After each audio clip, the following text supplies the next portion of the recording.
Shalom saudara yang terkasih dalam Tuhan Yesus Kristus. Selamat datang di ibadah online GPB Amanat Agung Kalasan Yogyakarta. Kami sangat senang melayani saudara pada ibadah online ini. Jika tayangan ini memberkati saudara, jangan lupa klik subscribe, like, bagikan dan komen agar channel ini semakin berkembang dan memberkati banyak orang. Jika saudara ingin memberikan persembahan untuk pekerjaan Tuhan di gereja kami, saudara bisa mengirimkannya melalui nomor rekening yang tertera di bawah ini dan bukti transfernya bisa dikirim ke nomor WA di bawah ini.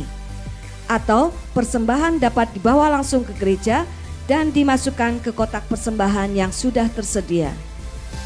Hendaklah masing-masing memberikan menurut kerelaan hatinya, jangan dengan sedih hati atau karena paksaan, sebab Allah mengasihi orang yang memberi dengan sukacita.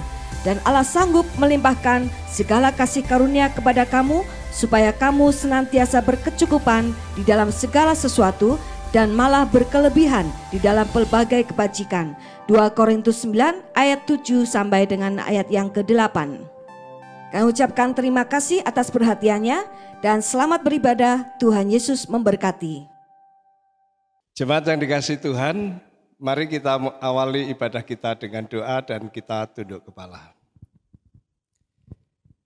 Di hadapan Tuhan kita mengaku dengan pasti bahwa sumber pertolongan kita datangnya dari Tuhan Allah. Tuhan Allah yang menciptakan bumi langit dan segala isinya. Tuhan Allah yang menciptakan saudara dan saya. Tuhan Allah yang sudah datang ke dunia di dalam nama Tuhan Yesus Kristus. Tuhan Allah yang sudah menebus kita sekalian menjadi anak-anak-Nya. Tuhan Allah yang menyertai kita dan tidak pernah sedetik pun meninggalkan kita. Turunlah kiranya kasih karunia dan damai sejahtera dari Allah Bapa, Putra dan Roh Kudus atas kita sekalian, sehingga ibadah ini boleh mempermuliakan Dia, memperkenan Dia, dan kita semua diberkati. Demi nama Tuhan Yesus Kristus, kami persembahkan seluruh rangkaian ibadah ini. Haleluya. Amin. Shalom, selamat pagi Bapak Ibu Saudara yang dikasihi Tuhan. Kita bersyukur kita diberikan kesempatan sekali lagi untuk beribadah di tempat ini secara online. Pada pagi hari ini kita akan memperingati turunnya Roh Kudus kepada kita masing-masing sebagai orang percaya dalam ibadah ini. Karena itu, mari bersama-sama kita menyiapkan hati kita untuk menyembah Tuhan.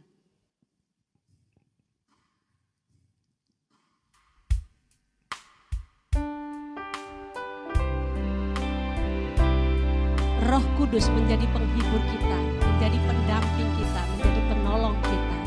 Karena itu mari kita menyembah di dalam kekudusan.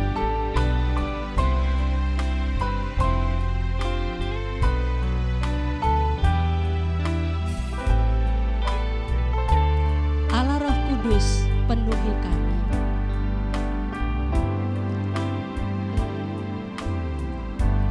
Allah Roh Kudus penuhi kami.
Roh Kudus turun untuk memperlengkapi kita sebagai jemaat Tuhan dalam pelayanan. Bahkan Roh Kudus membangkitkan kita untuk terus setia melayani Tuhan.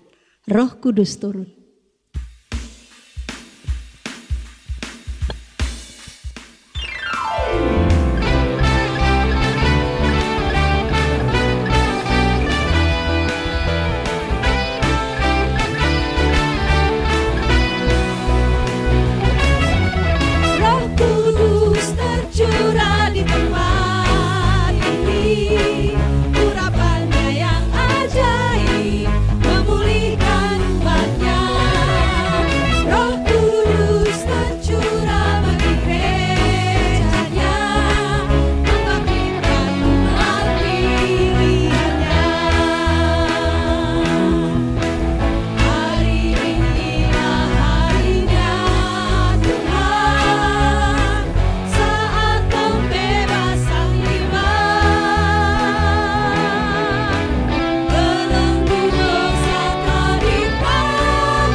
Kita akan sama-sama berdoa syafaat, kita iringi dengan satu pujian, tiada yang mustahil bagi Tuhan.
Mari kita bersatu dalam doa. Bapa di surga, Bapa yang kami kenali dalam nama Tuhan Yesus Kristus, di saat ini Tuhan kami bersyukur ya Tuhan atas kesempatan yang indah yang Kau berikan kepada kami untuk beribadah di tempat ini ya Tuhan melalui ibadah online. Kami juga bersyukur ya Tuhan, Engkau telah mempercayakan kami untuk melayani Engkau ya Tuhan. Tuhan, di tengah-tengah ibadah ini Tuhan, kami hendak menaikkan doa-doa syafaat kami ya Tuhan. Namun Tuhan, Kau ampuni dosa-dosa kami terlebih dahulu sebelum Kau menjawab doa-doa kami ya Tuhan.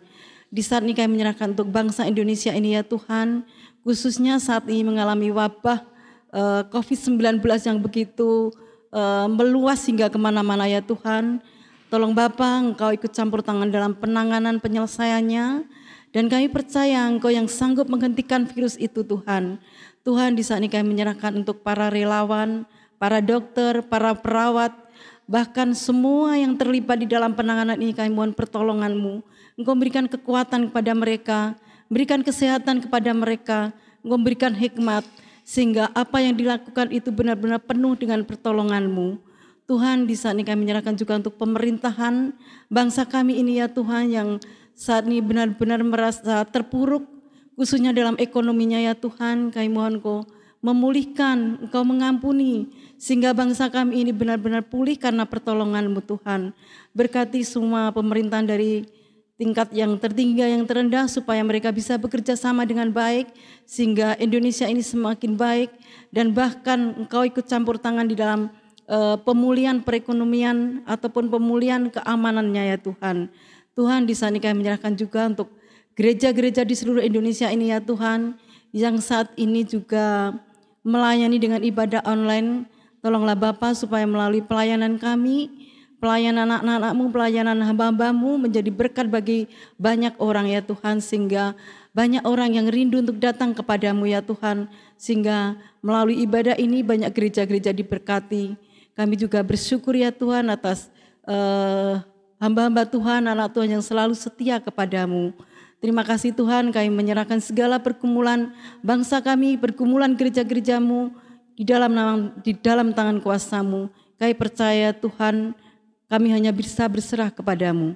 Ampuni dosa-dosa kami Tuhan, segala dosa-dosa yang kami lakukan. Di dalam nama Tuhan Yesus Kristus kami berdoa dan bersyukur. Haleluya, amin. Kita akan sama-sama mendengarkan kebenaran firman Tuhan. Kita akan iringi dengan satu pujian, bagaikan tanah yang kering, siap untuk ditaburi kebenaran firman Tuhan.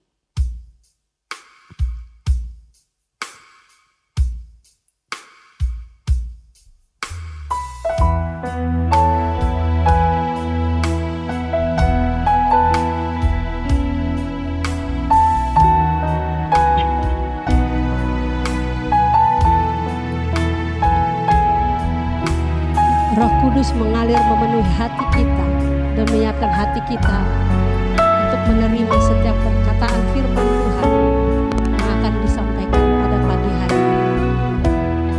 Bagaikan tanah kering yang merindukan air. Bagaikan tanah kering yang merindukan air, demikianlah jiwaku haus.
Shalom.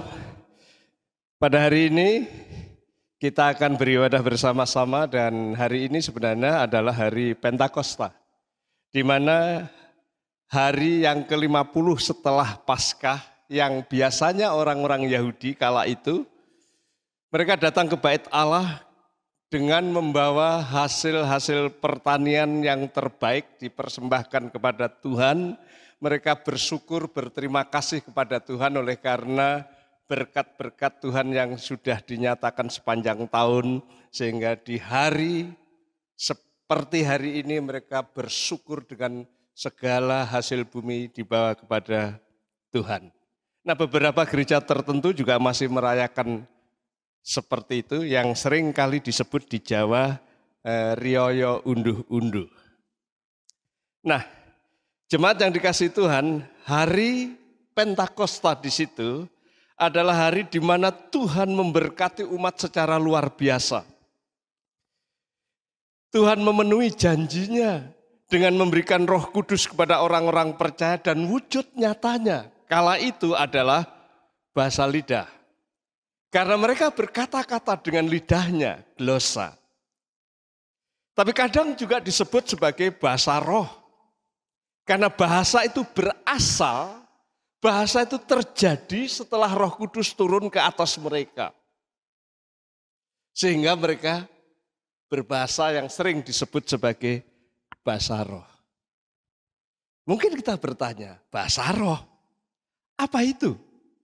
Bahasa lidah, apa itu? Mari kita lihat di dalam Kisah Para Rasul pasal 2 ayat 2 sampai dengan ayat 4. Demikian bunyi firman Tuhan.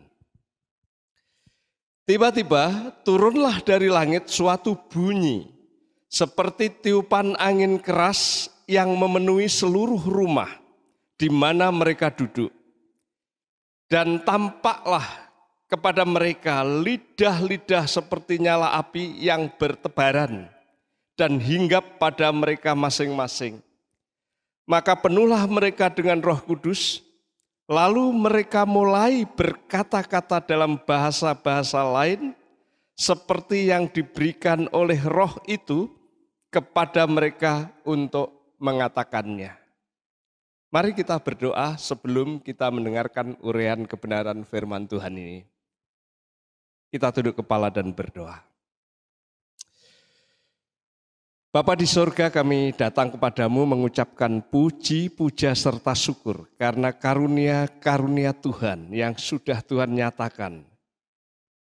Di mana Roh Kudus turun, tinggal dan memenuhi orang-orang percaya. Hari ini kami memperingati karya Tuhan yang luar biasa itu.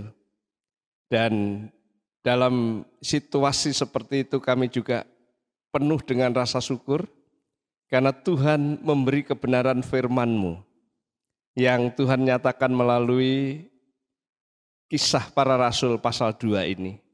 Tolonglah supaya setiap kami dipenuhi dengan kuasa Roh-Mu yang kudus, diberi penerangan dari Roh Kudus sehingga apa yang Tuhan tuliskan melalui Dr. Lukas dalam Kisah Para Rasul ini, kami bisa pahami sesuai dengan maksud Tuhan.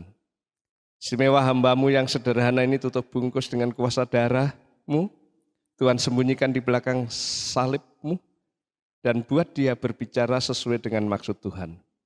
Terima kasih Bapa di surga, kami serahkan pemberitaan firman-Mu pada hari ini dari awal, tengah, sampai akhir, di dalam nama Tuhan Yesus Kristus. Haleluya. Amin. Jemaat yang saya kasih di dalam Tuhan, dari ayat-ayat ini kita perlu memahami ada 3 kata benda yang penting untuk bisa memahami apa yang dimaksudkan, apa yang dituliskan berkenaan dengan Roh Kudus di situ. Nah, kata-kata itu, kata benda itu adalah yang pertama adalah bunyi, kemudian angin keras, dan lidah-lidah seperti nyala api yang ditulis di dalam ayat 2 dan 3. Nah, kata bunyi di sini adalah terjemahan dari bahasa Yunani echos.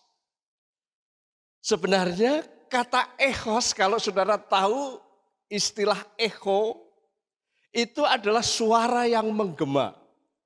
Jadi ini bukan sekedar bunyi, tapi suara yang menggema. Wow, wow, menggema seperti itu. Kemudian kata yang kedua di situ adalah angin. Angin di situ dari terjemahan pnoes. Yang artinya sebenarnya bisa berarti nafas, bisa berarti bernafas, kalau orang Jawa bisa berarti abab. Itu dari akar kata noe, yang nanti kita bisa tahu ada pneuma yang diterjemahkan roh, itu adalah nafas, itu adalah yang diterjemahkan di sini angin. Jadi di sini kalau saudara perhatikan, ada suara yang menggema dari langit, kemudian ada angin yang keras, kemudian dikatakan di situ memenuhi ruangan di mana para murid itu berkumpul. Mungkin orang bertanya, apa ini? Ada suara bisa terdengar oleh telinga, tapi tidak terlihat. Apa ini? Apa ini? Ada angin yang kencang, bisa terasa, tapi tidak terlihat oleh mata. Memenuhi ruangan itu. Kemudian dilanjutkan, dan dilihatlah oleh mereka lidah-lidah seperti api, glosai osai puros. Jadi bukan hanya suara yang bisa didengar oleh telinga, tetapi angin yang keras yang bisa dirasakan, tapi tidak terlihat apa-apa. Kemudian dilihatlah oleh mereka seperti api yang mulai terpecah-pecah, terpisah-pisah menjadi lidah-lidah api yang terlihat oleh mata mereka. Kemudian lidah-lidah api yang terlihat oleh mata mereka itu tinggal, hinggap atas orang-orang dalam rumah itu. Sekarang saudara bayangkan, kala itu para murid ada di satu ruangan di rumah. Kemudian dari langit tiba-tiba ada suara yang mengembang. Kemudian ada angin yang kencang, kemudian di ruangan itu penuh. Tidak tahu ada apa. Suara terdengar, terasa di kulit, angin, tapi tidak tahu apa. Kemudian dilihatlah lidah-lidah api, terlihat. Kemudian hinggap di atas mereka. Sekalipun bisa terdengar, sekalipun bisa terasa oleh kulit, sekalipun bisa terlihat, tapi mungkin mereka bertanya, apa itu? Ayat 4 dijelaskan di situ. Maka penuhlah mereka dengan Roh Kudus. Lalu mereka mulai berkata-kata dalam bahasa lain. Dari situ kita bisa lihat, nampaknya janji Tuhan mengenai Roh Kudus nyata di sini. Bahwa Roh Kudus tinggal di dalam orang-orang percaya. Roh Kudus memenuhi orang-orang percaya, itu nyata di sini. Bagaimana kita bisa tahu roh itu tidak terlihat? Roh itu tidak bisa kita tangkap dengan panca indera. Bagaimana kita bisa tahu kalau orang itu didiami roh? Bagaimana kalau bisa tahu roh itu dipenuhi oleh roh? Roh tidak bisa terlihat, roh tidak bisa ditangkap oleh panca indera. Dan di sini penampakan ini luar biasa. Karena dinyatakan ada suara yang bisa didengar oleh telinga. Kemudian ada angin yang bisa dirasakan oleh kulit. Kemudian ada lidah-lidah api yang bisa dilihat oleh mata, tinggal di dalam, menguasai orang-orang, memenuhi orang-orang di dalam ruangan itu. Itulah kehadiran Roh Kudus.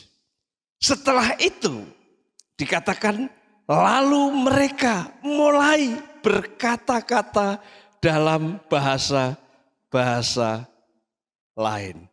Jadi bahasa lidah di sini, kenapa? Karena mereka berbicara pakai glosa lidah. Bahasa roh, kenapa? Karena dia datang, Roh Kudus kemudian baru berbicara, merupakan wujud pemenuhan janji Allah kepada orang percaya. Bahasa roh, bahasa lidah, apa itu? Itu wujud pemenuhan janji Allah kepada orang percaya. Kalau kita lihat konteks sebelumnya, dibandingkan dengan baptisan Yohanes. Baptisan Yohanes adalah dibaptis dengan air supaya orang itu bertobat dan mengakui pemberitaan Yohanes. Maka baptisan Roh Kudus orang itu menyatu dengan janji Bapa bahwa orang yang dibaptis oleh Roh Kudus dia disatukan dalam tubuh Kristus. Dia dipenuhi Roh Kudus supaya hidupnya dikontrol, dikuasai oleh Roh Kudus. Kalau kita perhatikan di sini, menarik karena pendiaman itu seseorang yang percaya Roh Kudus diam tinggal di situ, tetapi pemenuhan di situ adalah seseorang bukan hanya ditinggali Roh Kudus di situ, tetapi dipimpin, dipenuhi, dikuasai. Kata yang menarik di situ adalah kata memenuhi di dalam ayat 2. Di situ adalah dari kata eplerosen. Itu adalah kata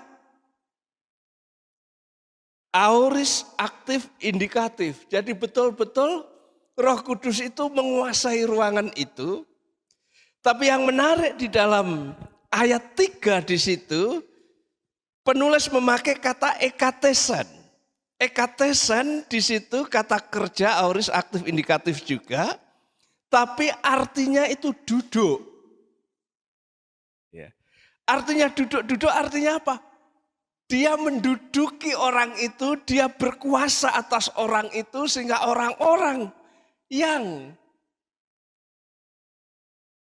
didiami Roh Kudus di situ juga dikuasai oleh Roh Kudus, juga diperintah oleh Roh Kudus karena kata yang dipakai di situ adalah ekatesen.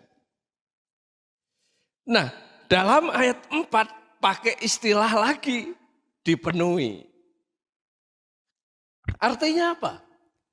Artinya penulis mau menunjukkan istilah dipenuhi itu adalah sama dengan dikuasai. Dipenuhi itu dikontrol, dipenuhi itu dipimpin. Nah ini janji Bapa, Roh Kudus turun, bukan hanya tinggal. Ini tahap pertama, orang yang percaya mesti disatukan dengan tubuh Kristus, Roh Kudus tinggal. Tapi Roh Kudus juga duduk, berkuasa, menguasai, mengontrol, memimpin. Saya sering mendengar seorang pengkhotbah menggambarkan dipenuhi Roh Kudus itu seperti air yang ada, yang di dalam gelas. Dan air di dalam gelas setengah, kemudian diisi, kemudian penuh melimpah. Dan dia berkata orang percaya ada Roh Kudus, kemudian dipenuhi melimpah. Sebenarnya kata itu tidak tepat. Kata dipenuhi di sini adalah dipimpin. Kata dipenuhi di sini adalah dikontrol. Kata dipenuhi di sini adalah dikuasai. Jadi Roh Kudus di sini yang waktu itu yang bisa dilihat adalah suara yang menggema. Angin yang kencang. Kemudian lidah-lidah api. Lidah-lidah seperti api. Yang turun ke atas orang itu dikatakan memenuhi. Tapi juga dikatakan menduduki dia. Tinggal di dalam orang itu. Tetapi juga dia memimpin, menguasai, mengontrol orang itu. Itu sebabnya sebagai orang Kristen, ketika saudara percaya pertama kali kepada Tuhan Yesus, Roh Kudus sudah ada di dalam diri kita. Dia diam di dalam diri kita. Dia menyertai kita selamanya. Tapi sepanjang hari demi hari kita hidup, seringkali yang memimpin hidup kita bukan Roh Kudus. Yang memimpin hidup kita bisa pikiran kita, bisa cita-cita kita, bisa keinginan kita, bisa nafsu kita, bisa kehendak kita. Dan itu sebabnya firman Tuhan mengatakan, hendaklah kamu penuh dengan Roh Kudus. Artinya, hendaklah setiap hari kamu selalu minta Roh Kudus memimpin hidupmu, Roh Kudus mengontrol hidupmu, Roh Kudus menjadi pawang kehidupanmu sehingga langkah-langkahmu dipenuhi dengan berkat-berkat rohani, dipenuhi dengan karunia-karunia rohani, dipenuhi dengan kuasa Tuhan. Itu janji Bapa. Jadi apa bahasa roh di situ? Apa bahasa lidah di situ? Wujud pemenuhan janji Bapa di mana Roh Kudus hadir, tinggal Roh Kudus memenuhi sehingga mereka berbahasa lidah, mereka berbahasa roh. Ayat 4 dan 6 firman Tuhan berkata demikian. Maka penuhlah mereka dengan Roh Kudus. Lalu mereka mulai berkata-kata dalam bahasa-bahasa lain. Seperti yang diberikan oleh Roh itu kepada mereka untuk mengatakannya. Ketika turun bunyi itu, berkerumunlah orang banyak. Mereka bingung. Karena mereka masing-masing mendengar rasul-rasul itu berkata-kata dalam bahasa mereka sendiri. Jemaat yang dikasihi Tuhan, kalau kita perhatikan ayat di sini, bahasa roh di situ yang sering juga disebut bahasa lidah di sini adalah bahasa, dikatakan bahasa yang lain. Ya, di dalam ayat yang ke-4 di situ, maka penuhlah mereka dengan Roh Kudus. Jadi Roh Kudus tadi yang nampaknya seperti suara, angin, dan lidah-lidah seperti api di situ, ketika tinggal dan memenuhi mereka, kemudian dikatakan mereka mulai berkata-kata. Nah, ini berkata-kata dalam bahasa-bahasa lain. Seperti yang diberikan oleh roh itu. Jadi Roh Kudus memberi. Sehingga dia berbahasa. Glosa, pakai lidah. Tetapi yang menarik di sini disebut bahasa lain. Apa maksudnya di sini bahasa lain? Mereka adalah orang Galilea. Para murid. Home base-nya. Rata-rata mereka adalah berasal dari Galilea. Nah, bahasa lain berarti mereka berbahasa bukan bahasa mereka. Bukan bahasa ibu mereka, bukan bahasa Galilea. Mereka bahasa lain. Sementara kala itu, Di hari raya Pentakosta biasanya orang-orang Yahudi diaspora, orang-orang Yahudi yang tersebar, mereka pulang ke Yerusalem, mereka pulang ke Bait Allah. Dan kala itu ketika Roh Kudus turun ke atas murid-murid, kemudian itu ada suara, ada angin, dan ada lidah api, kemudian mereka berbahasa-bahasa lain. Lain bahasa yang mereka gunakan sehari-hari. Lalu pakai bahasa apa?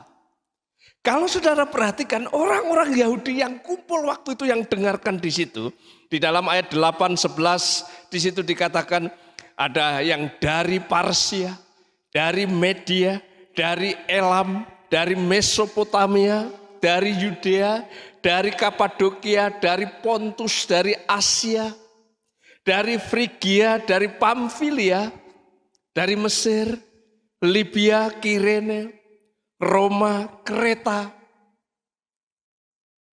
dan Arab. Jadi mereka heran. Ini para rasul. Ini orang Galilea. Begitu Roh Kudus turun, mereka berbahasa lain dari biasanya mereka. Mereka berbahasa bukan bahasa Galilea, tapi mereka bahasa, ada yang berbahasa Parsia, Media, Mesopotamia, Yudea, Kapadokia.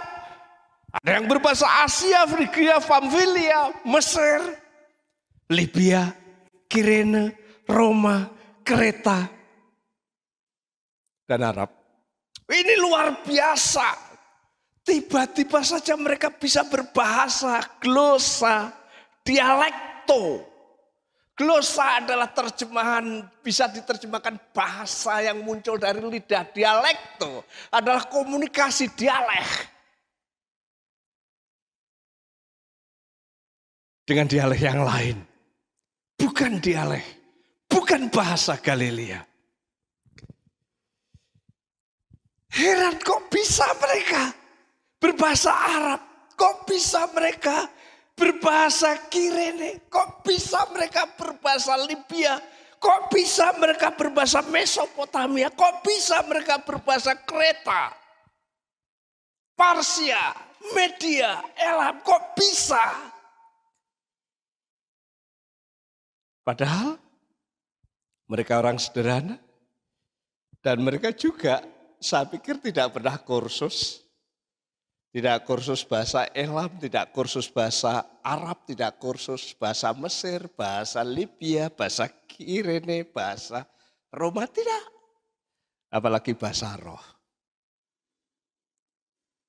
Ini yang menjadikan mereka heran. Ini yang menjadikan mereka terkagum-kagum. Mereka bingung, kok bisa, kok bisa, kok bisa. Seperti itu. Dari sini kita bisa melihat bahwa bahasa roh itu adalah penggenapan janji Bapa kepada murid-murid bahwa Roh Kudus itu akan turun.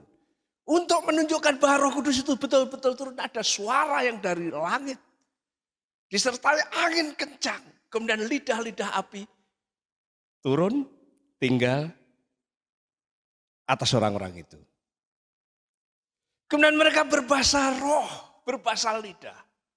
Tapi bahasa roh, bahasa lidah kala itu adalah bahasa yang dipahami oleh pendengar-pendengarnya. Baik itu yang dari Mesir, Libya, Kirene, Arab, Kapadokia, Asia, Roma. Mereka bisa berbahasa seperti itu. Artinya, bahasa roh, bahasa lidah bisa dipahami oleh orang-orang sekitar itu. Dari ayat-ayat ini mungkin kita timbul pertanyaan. Orang mungkin akan bertanya, apakah bukti kehadiran Roh Kudus di dalam kehidupan orang percaya itu selalu ditandai dengan ada suara dari langit, kemudian angin, dan lidah-lidah api atas orang itu? Pertanyaan yang kedua mungkin, Apakah kehadiran Roh Kudus kepada orang percaya itu selalu ditandai dengan bahasa roh atau bahasa lidah? Kemudian kemungkinan yang ketiga pertanyaan adalah apakah bahasa roh atau bahasa lidah itu selalu dapat dipahami oleh orang-orang lain? Untuk menjawab itu, saudara mesti mencoba melihat setiap tulisan di dalam kitab suci memiliki genre atau bentuk tulisan yang berbeda-beda. Kisah Rasul adalah genre historis atau genre narasi. Biasanya genre narasi atau historis adalah bersifat progresif atau berkembang. Nah, seringkali orang tidak paham itu. Itu sebabnya saya seringkali berkata hati-hati kalau kamu membangun sebuah ajaran, sebuah doktrin kebenaran dari kitab sejarah. Karena kalau kita tidak hati-hati, kita bisa salah. Kok bisa? Contohnya begini. Misalnya, kisah hidup saya ditulis sebagai buku biografi tentang hidup saya. Kemudian ketika orang membaca kisah hidup saya, ketika saya SD kelas 5, saya tidak bisa naik sepeda. Karena saya tidak punya sepeda. Sementara teman-teman saya, beberapa punya sepeda, beberapa bisa naik sepeda, tetapi saya tidak bisa naik sepeda. Sehingga pergi kemana-mana saya jalan kaki dan pergi kemana-mana saya tidak punya sepeda dan tidak bisa naik sepeda kala itu. Nah, ketika orang membaca kisah itu, kemudian dia menyimpulkan bahwa Nur Anggraito adalah seorang anak yang tidak bisa naik sepeda karena dia tidak punya sepeda. Benar atau salah? Kesimpulan itu benar. Tapi ketika dia kelas 5. Tapi menjadi salah kalau saat ini. Kenapa? Karena ketika saya kelas 6, ketika mau masuk ke SMP, saya dibelikan sepeda, kemudian saya belajar sepeda, kemudian saya bisa naik sepeda, kemudian kalau ke sekolah saya naik sepeda, dan sejak itu saya bisa naik sepeda sampai sekarang. Sehingga kalau kita hanya membaca ketika saya usia, ketika saya sekolah di kelas 5, saya tidak bisa naik sepeda, betul. Tapi kalau saudara kesimpulannya Nur Anggraito tidak bisa naik sepeda, saudara salah total. Karena Nur Anggraito bisa naik sepeda, bahkan di usia 60 tahun ini bisa naik sepeda dari Kalasan, Klaten, PP. Kalau demikian, kalau Roh Kudus turun dan tinggal dan memenuhi orang, apakah mesti tandanya ada suara dari langit, kemudian ada angin yang keras dan ada lidah api? Iya, harus ada. Tapi kala itu. Tapi kala gini.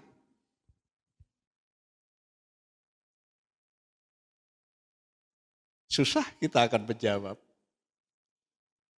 Saya kadang-kadang geli kalau lihat pendeta.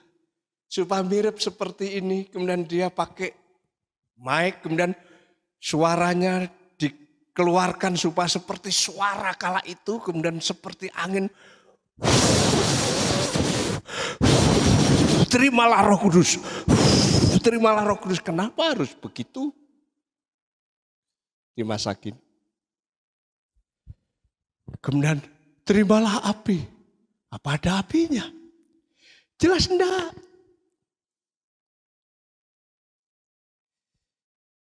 Pertanyaan berikut.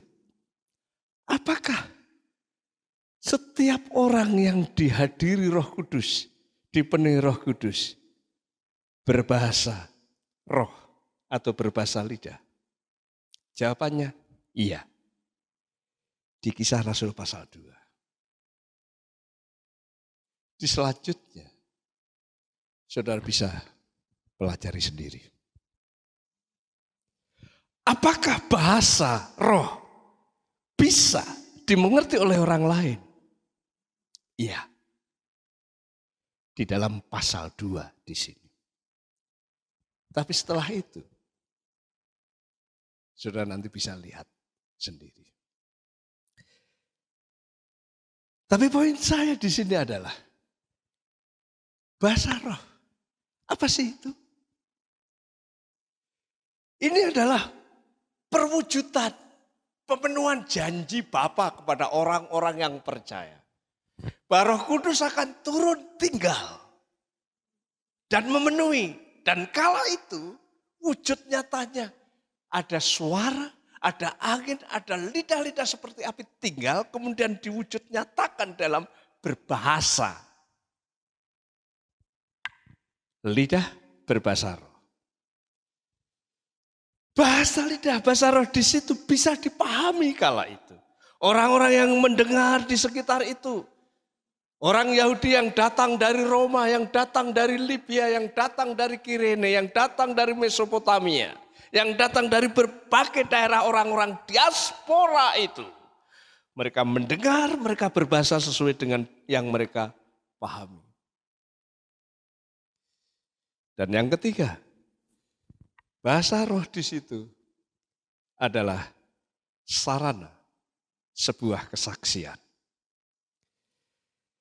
Setelah selesai mereka berbahasa roh, mereka bingung, tidak karu-karuan. Karena heran kok bisa dia ngomong seperti itu. Kok dia bisa ngomong dengan bahasa saya. Mereka berkata itu orang mabuk. Sehingga terjadi pro dan kontra. Dalam situasi seperti itulah muncul Petrus. Petrus menjelaskan kepada mereka bahwa mereka tidak mabuk. Petrus menjelaskan kepada mereka bahwa bahasa-bahasa lain yang mereka sampaikan itu adalah datang dari Roh Kudus. Dan itu adalah sesuai dengan janji Allah di perjanjian lama di kitab Yoel. Rasul Petrus menjelaskan hubungan antara bahasa roh dengan Roh Kudus yang hadir di situ, dengan bagaimana Mesias yang datang di dalam nama Tuhan Yesus Kristus itu, yang ditolak oleh orang-orang Yahudi, yang dianiaya, yang dibunuh, yang disalibkan dan mati dan dikuburkan itu. Tapi di pihak Allah, Mesias yang ditolak itu menjadi Tuhan dan juru selamat bagi orang-orang yang percaya. Dan penjelasan Petrus yang begitu luar biasa, biblical, mulai dari perjanjian lama, diaktualisasikan dengan kenyataan ketika Yesus datang. Dengan kebutuhan orang-orang saat itu. Apa yang terjadi? Orang-orang Yahudi, baik orang-orang Yahudi diaspora maupun orang-orang Yahudi di Yerusalem, mereka disentuh hatinya. Mereka sadar akan dosanya. Mereka sadar. Kemudian mereka berkata, apa yang harus kami perbuat? Apa yang harus kami lakukan? Petrus berkata, bertobatlah dan berilah dirimu dibaptis karena karunia ini diberikan untuk kamu. Dan saudara tahu apa yang terjadi? 3.000 orang percaya dan dibaptis. Jadi kita tahu di sini kehadiran Roh Kudus nyata. Orang-orang berbahasa dengan bahasa lain supaya orang lain tahu tentang Tuhan. Kemudian Petrus menjelaskan secara rinci sehingga akhirnya mereka tahu dan mereka bertobat dan percaya Yesus. Jadi bahasa roh bukan hanya perwujudan pemenuhan janji Allah. Bahasa roh bukan hanya bisa dipahami oleh orang-orang kala itu, tapi bahasa roh di sini adalah sarana kesaksian sehingga orang-orang yang tidak percaya, yang belum percaya itu percaya dan dibaptiskan dalam nama Tuhan Yesus. Ada kisah yang menarik kalau saudara baca di kisah selanjutnya, yaitu ketika Rasul Petrus dia harus bertemu dengan seorang yang bernama Cornelius. Dia adalah orang Itali. Dan ketika dia datang ke sana, kemudian dia memberitakan Injil. Kemudian Cornelius orang Itali dan seisi rumahnya percaya Yesus. Apa yang terjadi? Roh Kudus turun atas mereka. Kemudian apa yang terjadi? Mereka berbahasa roh dan memuliakan Allah. Perhatikan di dalam ayat, di dalam Kisah Rasul pasal yang ke-10, ayat 46 sampai ayat 44 sampai 46, firman Tuhan berkata begini. Ketika Petrus sedang berkata demikian, turunlah Roh Kudus ke atas mereka, ke atas semua orang yang mendengarkan pemberitaan itu. Dan semua orang percaya dari golongan bersunat yang menyertai Petrus tercengang-cengang karena melihat bahwa karunia Roh Kudus dicurahkan ke atas bangsa-bangsa lain. Sebab mereka mendengar orang-orang itu berkata-kata dalam bahasa roh dan memuliakan Allah. Perhatikan di sini, ini siapa? Ini bukan orang Yahudi. Ini orang Itali. Ini bangsa-bangsa lain. Tapi Roh Kudus turun ke atas mereka. Mereka percaya Yesus. Kemudian dikatakan mereka berbahasa roh. Tapi di sini tidak dijelaskan apakah bahasa roh itu dipahami seperti di pasal 2, tidak dijelaskan. Tapi di sini dijelaskan mereka berbahasa roh dan memuliakan Allah. Tapi poinnya apa? Bahasa roh di sini sebagai sebuah kesaksian bahwa keselamatan bukan hanya untuk orang-orang Yahudi. Bukan hanya orang Yahudi Yerusalem ataupun Yahudi diaspora. Tapi keselamatan juga untuk bangsa-bangsa lain. Dalam hal ini adalah Cornelius dan seisi rumahnya.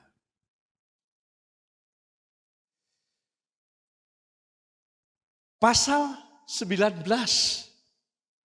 Ini menarik. Karena ini Rasul Paulus punya pengalaman. Ketemu orang-orang Yahudi yang mereka masih percayanya adalah berdasarkan percaya perjanjian lama. Golongan Apolos dan lain sebagainya. Di dalam pasal 19 ayat 6-7 firman Tuhan berkata begini. Dan ketika Paulus menumpangkan tangan di atas mereka, turunlah Roh Kudus ke atas mereka dan mulailah mereka berkata-kata dalam bahasa roh dan bernubuat. Jumlah mereka adalah kira-kira 12. Ini orang-orang Yahudi PL. Perhatikan di sini, mereka juga percaya. Mereka diselamatkan. Roh Kudus turun dan mereka berkata-kata bahasa roh. Tapi bahasa rohnya seperti apa tidak dijelaskan. Tapi ada yang lain di sini. Bernubuat. Artinya bahasa roh bukan satu-satunya tanda Roh Kudus turun. Ini ada bernubuat. Tapi intinya apa? Keselamatan itu bukan hanya Yahudi Yerusalem, Yahudi diaspora. Keselamatan itu untuk bangsa-bangsa lain. Tapi keselamatan yang diberitakan Rasul Paulus yang kala itu diragukan kerasulannya. Itu benar. Orang Yahudi, orang non-Yahudi diselamatkan melalui Tuhan Yesus Kristus. Dan tandanya di situ Roh Kudus hadir. Roh Kudus menguasai. Dan mereka punya kemampuan untuk berbahasa roh. Memiliki karunia-karunia rohani. Dan mereka memiliki kesaksian. Sehingga banyak orang yang diselamatkan. Kalau demikian, apa sebenarnya yang paling penting di dalam kehidupan kita? Baik sebagai orang percaya, maupun sebagai kesaksian bagi orang yang belum percaya. Bahasa roh, wujud pemenuhan janji Allah bahwa Roh Kudus itu turun. Terimalah Roh Kudus, karena dengan menerima Roh Kudus saudara disatukan menjadi tubuh Kristus. Mintalah Roh Kudus memenuhi hidupmu. Maka kamu akan memiliki karunia-karunia rohani yang luar biasa. Karunia rohani itu macam-macam. Dan kamu punya kemampuan untuk mengeluarkan buah-buah Roh Kudus.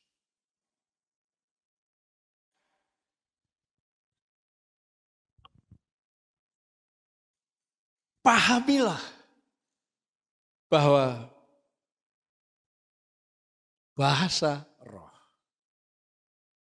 itu bukan satu-satunya tanda bahwa orang dipenuhi Roh Kudus. Tapi itu salah satu tanda. Ada karunia roh, ada karunia-karunia yang lain.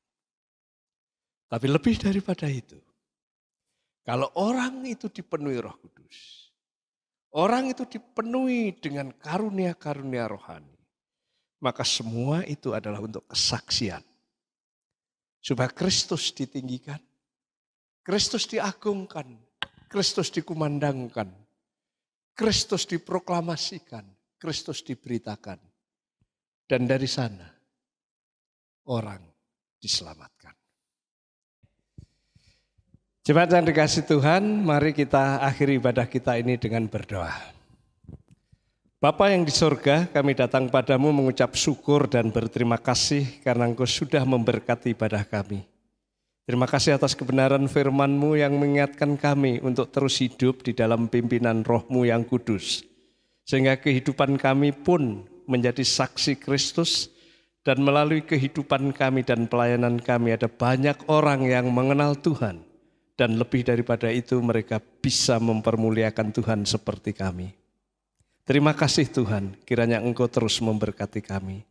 Jemaat yang dikasihi Tuhan, bukalah hatimu dan arahkan hatimu kepada Dia dan terimalah berkat yang daripadanya. Kiranya damai sejahtera dari Tuhan Yesus Kristus, kuasa Allah yang maha tinggi, serta penghiburan Roh Kudus menyertai saudara sekalian.